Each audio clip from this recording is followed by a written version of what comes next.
1 KG গরুর মাংস দিয়ে যেভাবে আমি 1 মাস চালিয়ে যাই সেটাই আজকে আপনাদের সাথে শেয়ার করব। হ্যালো এভরিওয়ান, আসসালামু আলাইকুম।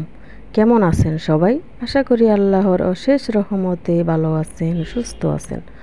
আলহামদুলিল্লাহ, আমি আমার পরিবার নিয়ে আছি খুব ভালোই।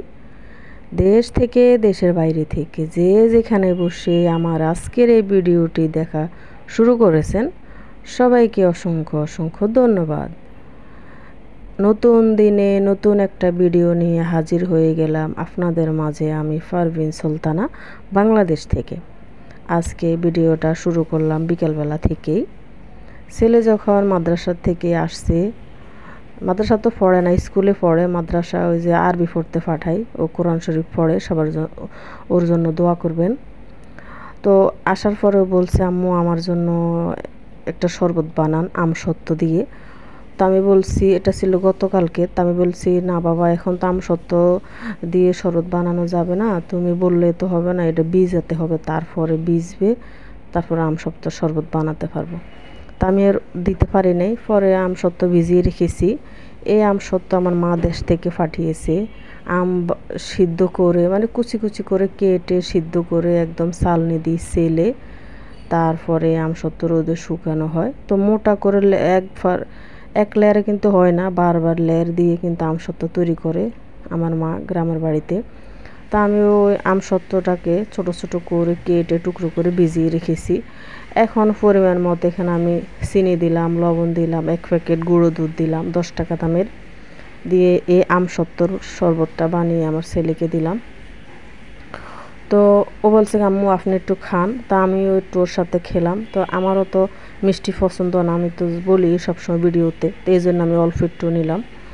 তো ছেলে যেহেতু বলতেছে আমিও খেয়ে নিয়েছি আর কি। তা আমসত্ত্বর শরবত খাওয়া শেষ। ভাইয়া আপুরা, আপনারা আমার সাথে থাকুন, আজকের ভিডিওটি অবশ্যই অবশ্যই দেখবেন, ভালো লাগবে। নিম্ন মধ্যবিত্তের পরিবার হয়ে কত রকম হিসাব করে আমাদের চলতে হয়। এখানে 1 কেজি গরুর মাংস আছে, তো 1 কেজি গরুর মাংস আমি এখানে 3 ভাগ করে নিয়েছি। মাসে যেহেতু 4টা সপ্তাহ হয়, তো 4 সপ্তাহের মধ্যে এখানে 3 সপ্তাহ কিন্তু খাওয়া যাবে, যে কোনো একদিন খেলে কিন্তু হবে। তো ঢাকা শহরে আছে আমার ছেলে, কিন্তু বায়না করে শুক্রবারে একটু মাংস রান্না করার জন্য। তো সপ্তাহে যদি একদিন খাওয়া হয়, তো মাসে 4টা সপ্তাহ আসে, তো 3 দিন খেতে পারবো, মানে 3 সপ্তাহ খেতে পারবো।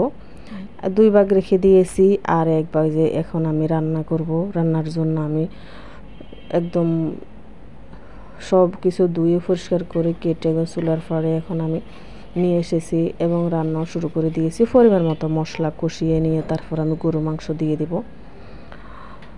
তো এই 1 কেজি গরু মাংস এখন বর্তমানে যে দাম, এ দাম কিন্তু আমাদের মধ্যবিত্ত পরিবারের সবসময় কিন্তু কেনাও সম্ভব হয় না। 1 কেজি গরু মাংস প্রতি সপ্তাহ কিনতে গেলে অনেক টাকা লেগে যায়। তো প্রতি মাসে 4 সপ্তাহ কিন্তু 4 কেজি গরু মাংস লাগে।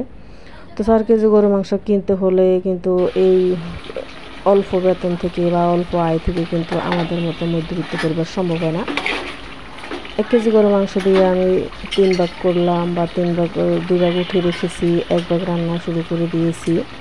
আর থাকি 1 সপ্তাহ। তো 1 সপ্তাহের মধ্যে যে কোনো একদিন আমি অন্য কিছু দিয়ে চালিয়ে নিতে পারবো। তো ছেলের পছন্দ মতো গরুর মাংস রান্না করে নিয়েছি, একদম দেখতে পাচ্ছেন পারফেক্টভাবে কালার এসেছে, ভালো লাগছে। পরিমাণ মতো মশলা দিয়ে রান্না করে নিয়েছি। তা আমি একটু বিকালে ছাদে গেছি, বিছানার চাদর ধুয়ে দিয়েছি আনার জন্য। তো এখানে আমি দেখতে পাচ্ছেন একটা পুঁই শাক দেখাইতেছি গাছ। পুঁই শাক যে লাগিয়েছে ভালো মতো, মানে মাচা দিতে পারে নাই, যদি কিছু রশি দিয়ে টেনে বেঁধে দিত তাহলে কিন্তু শাকগুলো ভালো হতো, ওইরকম দেয় নাই, একদম দেয়ালের উপর উঠিয়ে দিয়েছে, ভালো হয় নাই।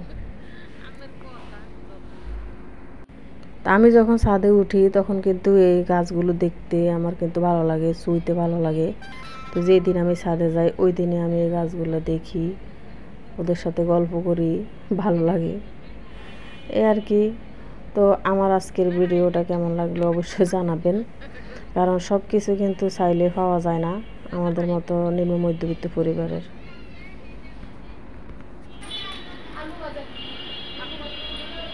আলু ভাজা এত পছন্দ বাচ্চাদের, আমার ছেলেও আলু ভাজা, শুধু আলু ভাজা, সহজভাবে আলু ভাজা, ফ্রেঞ্চ ফ্রাই কয় না, আলু ভাজা।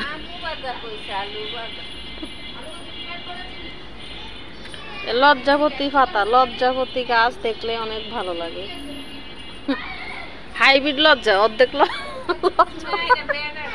অর্ধেক লজ্জা অর্ধেক হয় না, এটা হাইব্রিড, হাইব্রিড লজ্জা এটা।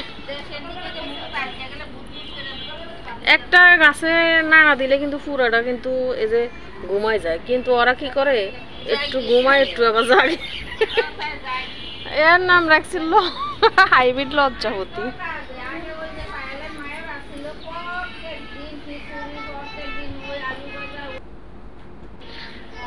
আচ্ছা আমি শুনেছি নাকি পাতা চিবিয়ে খাইলে, রস খাইলে নাকি ভালো হয়, সত্যি? দে আমি দেখামো দে সত্য। তো চারিদিকের আবহাওয়া পরিবেশ অনেকটা ভালোই, এখন ঢাকা শহরে অনেক রোদ উঠে, মাঝে মাঝে বৃষ্টি হয়, তারপরও রোদ, অনেক কড়া রোদ উঠে, যে রোদ উঠে অনেক অনেক তাপ রোদে। তো আমি চারিদিকে একটু ভিডিও করলাম।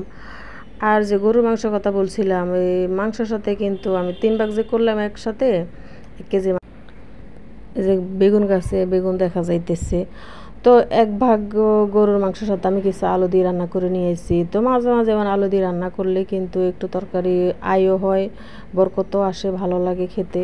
ছেলে যেহেতু আছে, ছেলের পছন্দ মতো একটু রান্না করতে চেষ্টা করি যতটুকু সম্ভব। এই কারণে আমার 1 কেজি মাংসের আমি 4 ভাগ করতে পারি নাই, 3 ভাগ করেছি। তো 3 ভাগ করে 3 সপ্তাহ খেলে আর 1 সপ্তাহ যে কোনো তরকারি দিয়ে খাওয়া যায়, সমস্যা নেই। এই আর কি। এখন সন্ধ্যাবেলা একটু ছোলা মাখা খাবো, সবসময় কিন্তু মুড়ি দিয়ে খাওয়া হয়, আজকে আর মুড়ি দিয়ে খাবো না, আজকে ছোলা মাখা শুধু শসা, তারপর কাঁচামরিচ, পেঁয়াজ কুচি এগুলো দিয়ে আমরা এই যে ছোলা মাখা রেডি করতেছি সন্ধ্যার সময়। তো ছোলা মাখাটা কিন্তু অনেক ভালো লাগে, মুড়ি ছাড়াও কিন্তু অনেক মজা হয়, খেতে ভালো লাগে। তো ওই মুড়ি ছাড়াই আজকে আমি ছোলা ভাজা খাবো। তো আমার ছেলের জন্য আমি একটা বাটিতে তুলে নিতেছি, ও ফাঁসেই আছে, ও বলতেছে আমাকে অল্প একটু দিবেন। আমি কেন অল্প একটু খাবে কেন, অল্প একটু খেলে কি তোমার পেট ভরবে? দুষ্টামি করে, বলে আমার আম্মু তো দিবেই। তা আমি বলি তুমি যতটুকু খাবে অতটুকু নাও, সমস্যা নেই, এই আর কি। তো এখানে ছোলা মাখা খাইতেছে, আমার ছেলেকে দিব, আমি খাবো, আমার হাজব্যান্ড এখন আসে নাই। তো সবাই দোয়া করবেন, আমার ছেলের পরীক্ষার রেজাল্ট দিবে, আমি যাব। আজকে একটু মনটা ভালো নেই, ছেলে যেহেতু অসুস্থর মধ্যে পরীক্ষা দিয়েছে, কি জানি কি করছে পরীক্ষায়, সবাই দোয়া করবেন। তো এই যে ছেলে খাইতেছে, একটু চা বানিয়ে খাবো সন্ধ্যার সময় বা সকালে একটু চা খেলে কিন্তু ভালোই লাগে।